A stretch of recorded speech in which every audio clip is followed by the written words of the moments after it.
On a commencé à copier dans le salawana. Par exemple, dans l'école de dimanche, on peut faire un exemple.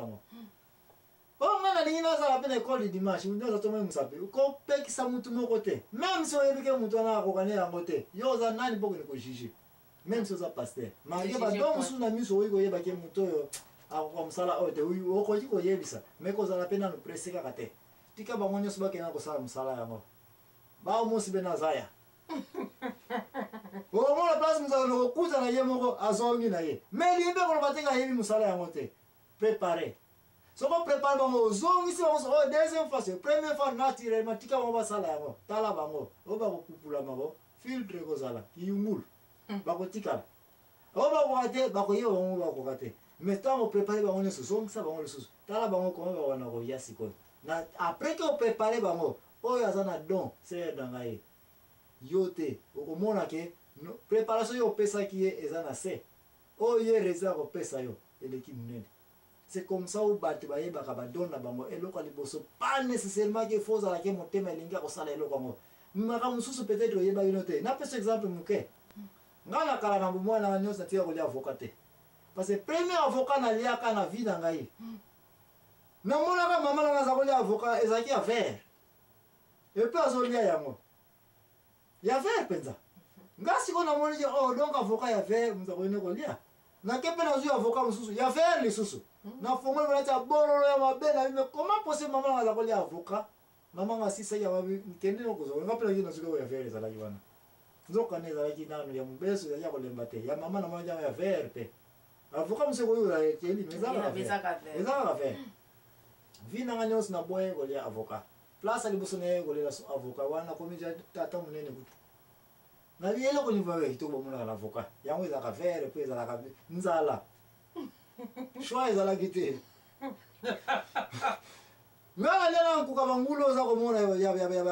boa ouais bota ka yango na samba na si on na kalina fimo mafuta mo moto même pas 2 minutes pesa mapena diarrhée son parce que condition mais on a passé na bataille za like peut-être ka ya na muteza ndenge na mais ba itani on se doit vivre yango jour la onzala et choix za te mutu mwa za ko dia avocat na pesi na avocat de temps na dia ki avocat on comparer na oya liboso na dia na vina ga avocat za na kitoko mais vina ngebe ba sangi na dia avocat donc la phobie côté la ki phobie. Donc, badon c'est na za ko lobela awa mutu akosa yote comment ko tester badon ya bato. Yeah. Il faut ko entraîner bango. Yeah. Après entraînement, si veut résultat wa oh yes, pour na net na école de dimanche wana yo kuna ozoko sive bana soki pena don wana eza yote omoni mwana moko sandi kuna hey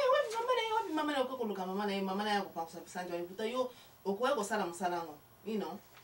Mais yo ozoko na mama kuna mulimo santo mpeve zwake deja mama kingandi mwana kuna santi Fouesse. Yeah, fouesse kene ko chanje wana elinko robeza dona yote donc ozo forcer you know. Donc wana tika kosala musala wana te mabenyo so na vie za ko yana bakambi na biso ser na yeah bakambi na biso na ngomba na biso bakambi na biso na ba compagnie na biso bakambi na biso na ba église na biso tina ba société na biso tina na banda oh yeah yes so emse sala ki asuka no wete no za ina komele bana trois chaque mois mo ki don za kino ko wela don ya mutu so ko simbi ya bombe oweli o ngai tango bako choyo pe wana bato baponi lobi ba regretter po bakam ko sala you know po ozo forcer ngo ebute eza don na yote you know eza po eza bien te siko soko pe o découvrir don na yo se na ngali kamna na bakisa awa keba soko découvrir don na yo salela yango kolalisa yango te ko police soko découvrir don na yo ki ozo sala yango te ozo bebisa assemblée par exemple tongo yoka mto yaka ko bongisa ka bakiti ko préparer n'est-ce pas yes et puis soit les camboyens na église pe sokanda na ko sala yango pe sute siko ba pa ya pe jolo ba na église ba yo ko église ça était pas parce que comment nana mto ça jura ba tunus ba ko iba ke yo mto sa nini pourquoi ici c'est église yeah mais mto ça o ina ko sala yango non yo mto za kana don wana il y a de ces dons c'est na soko découvrir yango comme na singa comme na donc même si ba fingo ba sopele so donc otala moto te yo sala comme sala na you know yango wana li kama lobby na ko appuyer yango ko zela te ba apprécier yo na ntango odécouvrir don na yo tikaka nzambe asala nini apprécie afuta yo soki omoni moto aza kosala mosala kitoko bongo azonginga babetele maboko don wana ya soki botourne bien na place wana moto azali na don wana ya kosala koleka ye moto wana don ya moto wana azokokosa azosala yango bien mais compare na moto moko azala kolala ye moto akosala parce que moto aza na don ya nzambe bafutaki ngai te bafutaki ngai te wana eza don na yo te mosala nga nzambe asalaki paster na église oyo epuis bafuta ngai te alors oza paster te parce que falozela nzambe asala nini afuta yo jésus alobi ke bakomérite nourriture na yo sikoyo yo soko eza don na évangéliste comment okende koloba ite ngai naza na don ya évangéliste bongo paa paster avant nakende kosala don ya évangéliste nakendaki nasalelaki transport ngai moko nazovivre yango frère na ngamba meme na baeglise na biso pianiste wana obi guitariste wana yaka su te mpo osala bafutaki ye te estce mosala yango bafutela yango bien eza na salaire don na yo ndeko na ngai soki odécouvrir yango bokoshi te okomi na singa na kingo eza malamu moto ayeba don na ye te evandi na yango ke ayeba don bongo aza koutilize don yango te don na yo soki ezali ya kokaba place wana soki okabi te oza na pasi don na yo soki ezali ya kosunga osungi te oza na pasi don na yo soki ezali ya kokamba bato ya paster bato wana soki baza nombre bato na église fo emataka soki église bato bazalaki 50 bongo bakomi 20 yo mokambi keba don yango peut-être ya yo te alors nini okoki kosala mbangu luka kati na église wana obe na kati ya communauté na bino nani yango mutu vraiment aza na don wana aya kosala mosala yango epuis yo luka don na yo soki okoki kozala noka secrétaire bon don ya humiliation ezali yango wana alobiki badon eza million tokoki kotala yango te oyo topesi oyo eza principal so babi proposition principale likambo ya liboso par exemple balobi ete mutu moko aliaki pondu epuis pondu yango esanzisaki ye proposition principale ezali mutu moko aliaki pondu okoki kosuka kaka na mutu moko aliaki pondu frère aza complet oza oblige okende teke epuis pondu yango esanzisaki ye elingi olobaki badon ezali principal badon secondaire mpe eza nango badon secondaire nde place ongena okuta presque mutu nyonso akoki neye kosala yango mais badon principal mutu nyonso akoki kosala yango par exemple ki paster ki prophète oyo badon na oteka kopesa na ebandeli eza badon moko trop spécial mutu nyonso akoki nde kolobaki naza mondimenga mpe nateyaka sava mais keba mutu nyonso akoki kolobanga naza prophète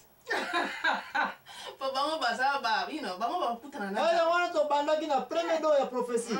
de don ya prophétie ezali oza prophète misala na yo fo ezala prouvé mutu nyonso ali ngai mikomisi bayebisanga ngo ndio futa obenge apôtre ngai nabi ngai naza na role apôtre non soki eza don na ngai jour ekosalema ngai te nakozwa yango mokili ekoyebake naza nani apôtre mais diri ke nakende osali église epuis moko te il faut ezala ebele mais l'église yango mpe oza en charge te oliaka mpe mbongo église yango te po bapôtre mosusu bakoma mpe asali église na ye epuis amibengi apôtre ou bien na kati église wana motu banome yo oza tata apôtre likambo eza wana mon peuple péri par manque de connaissance mingi tozangi yango tozosala makambo moko elengi te yango wana naza korépondre te do elingi koloba question na suka ezalaki na bana répondre yango est ce que don oui badon eza ebele yango wana moyen na stoppe motu na likambo ya komikitisa est ce que eza don oui eza don ya kolatisa bato mpe eza don bato mosusu azalaka bazali kaka mama salon na ye asali eza don na ye badon ser nanga soki moto ayebi soki tokase badon awa kochallange motu te soki obiki ngai naza na don tel don wana motu soki aza nango ya solo mais mama motu nyonso aza na mokili soki nano adécouvrir don na ye te aza neti kaka nini nakoki koloba oza na diama okoki koteka ngo mpo ozwa mbongo me oza kobombaka yango kaka epoza na nzala non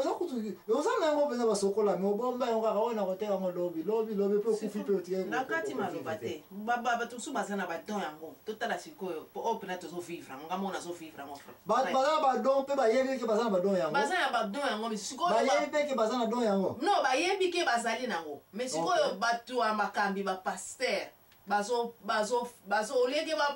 ba freiner yo baza kaka po le même bato ba pesa ba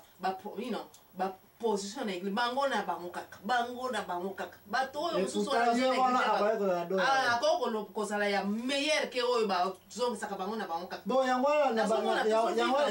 wana sikoyo na niveau ya boye sala boye zwa do ya moto na ntango awa tikango nano wana kende kowela do ya moto aza kotele bakala okoya komona ete moto anaki ye mokambi wana ye moto azangi te do ya kozala na place wana vandi of course eza bongo parce que comment ozala mokambi oza par exemple pasteur ya église oza directeur ya compagnie soki nabi mokambi awa mpo totindiki makambo ya don kaka na niveau biso bachrétien mpo todebate awa na ndenge ya bibilia sanko meme na misala meme na baprésidence meme na bacommunauté nyonso oza kokende makambo eza ya don eza koconcerne kutu kaka église te eza koconcerne sauf basoterei meme banyama bazala na groupe bazala na leader na bango